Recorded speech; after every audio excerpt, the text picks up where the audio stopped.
Γάτες και βούρτισμα δοντιών. Ένα άλλο θέμα να μας πιάνουν τα γέλια. Έρχονται πολλοί και μου λένε: ο κτηνίατρος μας είπε να βουρτσίσουμε τα δόντια στη γάτα. Όταν ο ίδιος ο κτηνίατρος δεν μπορούσε να πιάσει τη γάτα να την κάνει ένα εμβόλιο. Και περιμένουν τους άλλους να καταφέρουν να βουρτσίσουν τα δόντια σε μια γάτα. Γίνεται να βουρτσίσει τα δόντια σε μια γάτα που έχει χαρακτήρα που χειρίζεται εύκολα από τον άνθρωπο και μια γάτα που από μικρή την έχουμε μάθει να δέχεται τέτοιους χειρισμούς.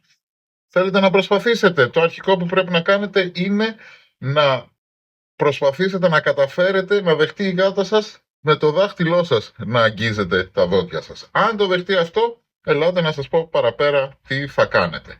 Μετά υπάρχουν αυτά εδώ πέρα τα δαχτυλάκια με βούρτσες και σιλικόνη που μπαίνει στο δάχτυλο και βουρτσίζουμε πιο εύκολα θεωρητικά τα δόντια.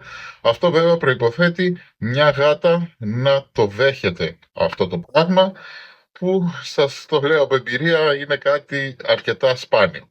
Για αυτές τις περιπτώσεις, τι κάνουμε όμως αν θέλουμε να φροντίσουμε τα δόντια? Υπάρχουν και άλλες λύσεις, όπως αυτό εδώ το tooth gel, όπου δεν χρειάζεται βούρτισμα και με τα ένζημα που έχει και όπως το γλύφει η γάτα που το παίζει μέσα στο στόμα της καθαρίζει την πέτρα και την πλάκα.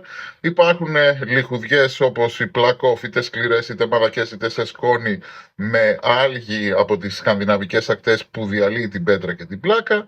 Αυτές είναι πιο εύκολα, θα έλεγα, διαχειρίσιμες λύσεις από αυτή που πολλοί κτηνίατροι λένε με ελαφρά την καρδιά: βουρτσίστε τα δόντια των γατών σας.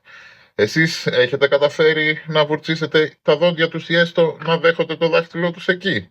Αν ναι, πείτε μου για να κάνω και ένα βιντεάκι πώς προχωράμε παραπέρα για να καταφέρουμε να τις βουρτσίσουμε τα δόντια.